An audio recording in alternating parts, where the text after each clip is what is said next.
Hello, this is Towanna Freeman with Purposeful Parents. Thank you for taking the time to listen to our interview today. We have a special guest, one of our favorite parenting experts, particularly when it comes to raising young men in our society, and that is Coach Marie Roker-Jones. Hello, Marie. How are you? I'm well, thank you. Thank you for having me on today. Well, I am really a fan of your work. You are you're really heading ahead of the game when it comes to helping women and or parents with identifying best practices for raising their boys. Typically, we see young men looking at caring and mentoring with other men and boys. However, you're on the opposite side. You are a mother, and you are helping other parents, other mothers like yourself, as well as fathers who would need a woman's perspective with this issue. And I'm really grateful to have connected with you. Thank you. I appreciate it, and I do. I enjoy what I do, and I think it's important for us as moms and as women to really live up to our role as shaping the lives of these boys and young men. The thing that I enjoy looking at your website is raisinggreatmen.com, and, of course, people should go and visit your website. They can also see you at blacklifecoaches.net, which is obviously the other site that I'm the creator of. The thing with our issue with young men today is so many different layers of issues that we need to deal with when it comes to the African American community. But I wanted to propose a question to you because we'd love to get your expertise, and that is, how do we help our boys express their feelings and grow up to be unafraid of expressing their feelings? And that's a great question, primarily because a lot of times we are sending boys mixed messages about talking about their feelings and how to express themselves. And one of my favorite quotes actually is from Frederick Douglass, which is, "It is easier to build strong children than to prepare broken men." And one of the things we have to think about is if boys aren't talking and expressing themselves and they're keeping that in, it just stays with them and they become men who are emotionally stoic or unable to relate to others, and it really affects their relationship with others. So one of the things I tell moms, and actually I tell them it's 4 keys to getting boys to talking about their feelings and really being more emotionally expressive. And the first thing is to show strength and vulnerability. Unfortunately, our society doesn't do that. Our society tells boys if you show the vulnerable side of you that you're not really a man, that you need to man up, you shouldn't cry, you shouldn't be, sad, don't show any kind of fear or anxiety, that you always should show that you're strong. And we have to show that the strength and vulnerability is that we're leaving, you're letting your walls down, you're letting someone in. So we need to show boys that it's okay to be sad, it's okay to cry if your feelings are hurt. And one of the ways we can start doing that is by modeling it ourselves.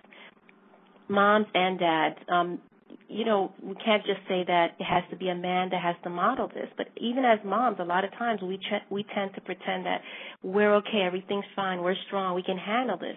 Sometimes we have to be honest with ourselves and with our kids and say, hey, this is tough for me, it's hard, or this happened, I failed, I'm not succeeding in this, and I really need to just let you know it feels bad. So that's one way we can start letting boys say, hey, it's okay to not always be so strong, so tough, that it's all right to say, hey, I'm not having a good day. I really need to talk this over with you. This is hard. This hurt my feelings. That it's not something that's going to make people use it against you. And that's where we tend to, I won't say fail our boys, but we tend to send that wrong message that being vulnerable means you're weak. And it actually means you're strong, because it takes a lot to show someone that side of you. The second thing, thank you. The second thing I would say is to not always be so quick to judge and criticize. Create a safe space for boys to talk about the feelings. one of the things we do is sometimes when our kids come to us and they want to tell us something, we're just so quick to either fix it or we're not really listening because we're just jumping ahead of whatever they're telling us. And we want to build mutual trust. And the way to do that is to create that safe space. So if your son comes to you and says something that maybe you don't even approve of, it's something that you don't want to hear, you have to let him finish talking and let it all out.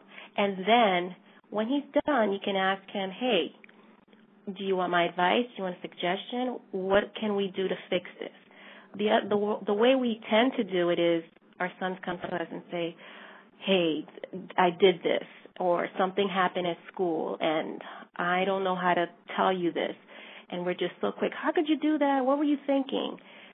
That shuts the boy down. That shuts anyone down, really, if you think about it.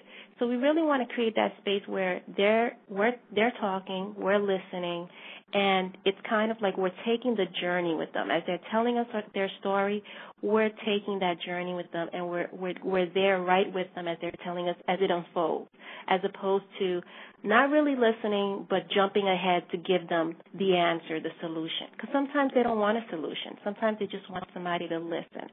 So build that mutual trust that way, because once you start doing that, then they'll come around more and start talking about feelings. And you want to create that so that when your son gets married, he'll be able to have that same type of communication with his wife and not be afraid to tell her or talk to her about things.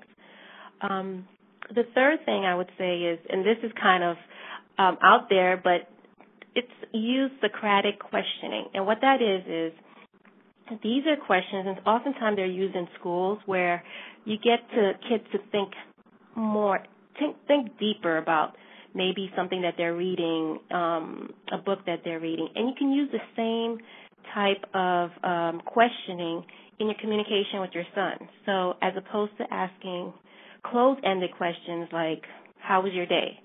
What are you going to get? Fine. You can say, what was something that happened today that made you feel happy? Just digging deeper and asking questions that are open-ended. So that way you can get a little bit more dialogue. The best thing about questioning and asking questions and trying to talk to your son and getting him to talk and be expressive is let it be on his terms. A lot of times we want to talk when it's convenient for us, and that may not be the time he wants to talk to you. I find that at night, when you're in the car, when it's like these random opportunities that are teachable moments for both parent and child, those are the opportunities to really get talking. It's not when you feel like, hey, I want to sit down and have this deep conversation with you, and your son's thinking, I want to play a video game right now. You're not going to get anything. He's just going to shut down, and then he's going to feel like you're prying. And so then, you just get this friction that really shouldn't even be there. So you really have to let it be on his terms and let him feel comfortable answering the question. If you find that after asking an open-ended question, you're still getting the fine, yep, yeah, then that means it's not the right time. Let him be the one to direct and lead the communication. Right. And the fourth... Oh, I'm sorry. These are great points. Let me just recap. Sure. You want to show strength and vulnerability. Mm-hmm. You want to establish mutual trust. And then the third point was use Socratic questioning and or open-ended questioning to avoid the yes and no answer. And finally, the fourth point, because these are fantastic. Oh, thank you so much. Listen with intent. And that goes, again, with the creating that safe space and building that mutual trust. Listen with intent. What is your intent? So one thing I read that I think is so great, it says when you're talking, wait. And why am I talking? If you just think of that, WAIT, why am I talking? Well, because a lot of times we just want to say so much. We want to tell our kids so much. We act like we're in a race, and we're somehow something's going to happen if we don't let all this out. We don't tell them everything they need to know about life skills. But we learn so much more by listening. I learned so much more about my teen son when I just listen, because that's when he's there to tell me about who he is. And although I wanted to make sure he knows, okay, does he know how to take care of himself? Will he be able to be a man that does this, that? It's a lot of things we're so worried about. But when he tells me or comes to me with something, that's how I know, okay, this is the type of man he's developing to be.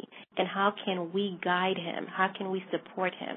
Because maybe what you're ready to tell your son isn't something he's ready to hear, number one, and maybe he might already be thinking it. We don't really know what's going on inside the minds of our sons unless they tell us.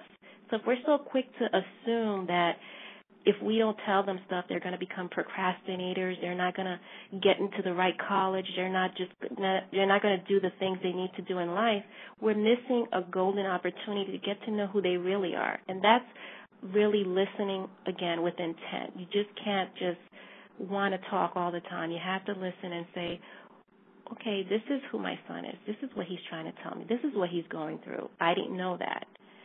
Because we want to talk so much, and we have to take that time back to say, let him talk. Let him tell me.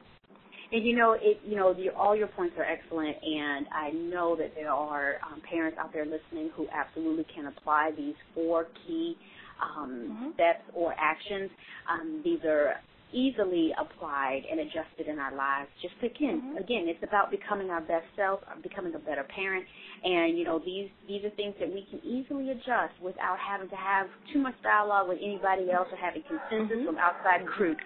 So I will say that as a follow-up, we are speaking with Marie Roper-Jones, who is the life coach and or founder of Raising Great Men. So please go and visit her website. Again, that's raisinggreatmen.com, and this is Marie Roper-Jones. Okay, thank you, Marie, for your time. This is Towanna Freeman, and I hope to have you all return back again on Purposeful Parents. Thank you so much. Thank you.